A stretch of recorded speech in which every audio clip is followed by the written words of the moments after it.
military's gone. It's wiped out. And we're only going to make a good deal. We'll see what happens. But I believe that one way or the other, it's going to be very good for the American people. And I think actually very good for the Iranian people. Are you reconsidering the Pakistanis as mediators? No, they're great.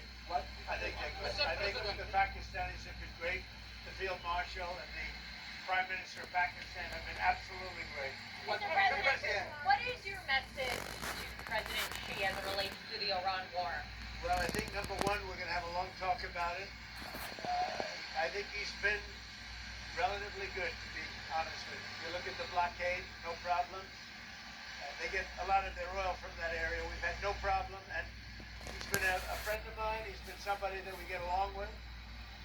And I think you're going to see that good things are going to happen. This is going to be a very exciting trip. A lot of good things are going to happen. Do you think he needs to intervene at all with the Iranians? I don't think he can does. help in any way? No, I don't think we need any help with Iran. We'll win it one way or the other. We'll win it peacefully or otherwise. Their Navy's gone. Their Air Force is gone. Every single element of their war machine is gone. They've killed a lot of people. They've killed 42,000 people at least over the last month and a half. We win. Mr. President, No matter how you cut it. Mr. President, what Do you believe, Mr. Curtis, Mr. President, do you believe your visit to China will impact of international economy and price of oil? It's going to be a positive. We're going to have a very good meeting. I spoke with President Xi. We both look forward to the meeting. It's going to be great. Mr. President, Mr. President, what is going to be your red line to end the ceasefire for you? What will it take to pull the plug? Well, we're going to see, and we'll be thinking about it on the flight, and we'll be thinking about it for the next little while. But we've beaten their militaries very soundly. That's over with. The blockade is very effective. It's been 100% effective. And one way or the other, it's going to work out very well. It's going to work out very well. I think you're going to have so much oil, you're going to have a gusher of oil like you've never had before. So when oil goes up a little bit, I thought it would go up much more. If you go back 3-4 months ago, we were contemplating, we assumed oil would go much higher. Yesterday it was at $99. And if you think about it, I would have taken that all day long because it's very simple.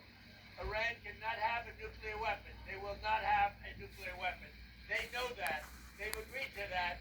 And then that's not what they said to me when it came to pay. We don't play games. They're not going to have a nuclear weapon. You promised to bring inflation down. It's now at its highest level in 3 years. Are your policies not working? What's happening? They're working incredibly. If you go back to just before the war, for the last 3 months, inflation was at 1.7%. Now, we had a choice. Let these lunatics have a nuclear weapon. If you want to do that, then you're a stupid person, and you happen to be. I mean, I know you very well. Anybody that wants them to have a nuclear weapon is a stupid person. So we said we're going to take the greatest stock market in history, and we're going to go down a little bit, and actually that turned out to be incorrect because our stock market is now at the highest point in history, which frankly surprised a lot of people. It's a very simple message.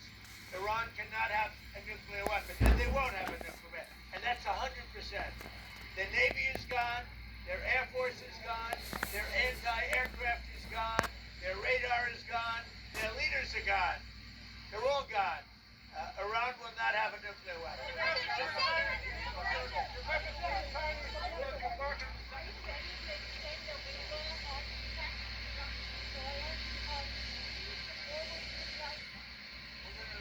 Whatever is necessary, and as soon as this war is over, which will not be long, you're going to see oil prices drop, and you're going to see a stock market, which is already at the highest point in history, go through the roof. You're going to see the golden age of America, frankly, and you're seeing it now.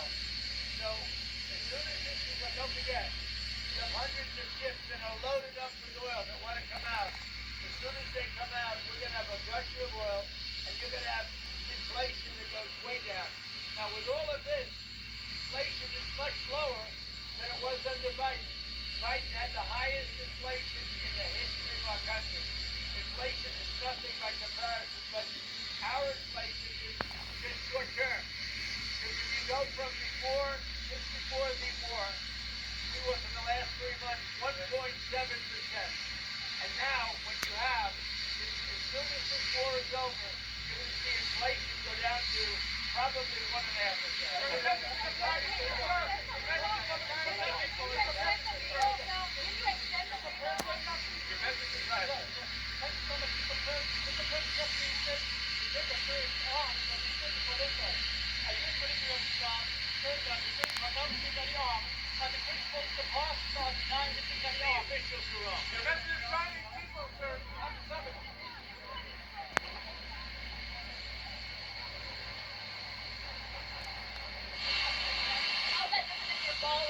So what happened is we have a ballroom that's under budget.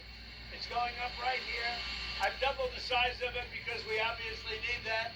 And we're right now on budget, under budget, and ahead of schedule. I doubled the size of it, you dumb person. Double the size. You are not a smart person. Right over here. Wait a minute. Right over here. And based on a lot of things that have happened over the last year, we doubled the size of the ballroom. So we're going to have a ballroom that's appropriate for the White House. We doubled the size. The ballroom now is ahead of schedule, and it's a little bit under budget, depending on the finishes that we get.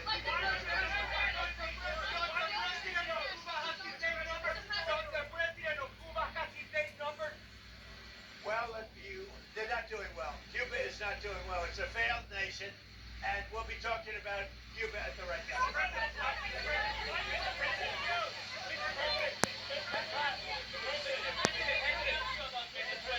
Some Venezuelans are concerned that there are some political prisoners still in their prisons.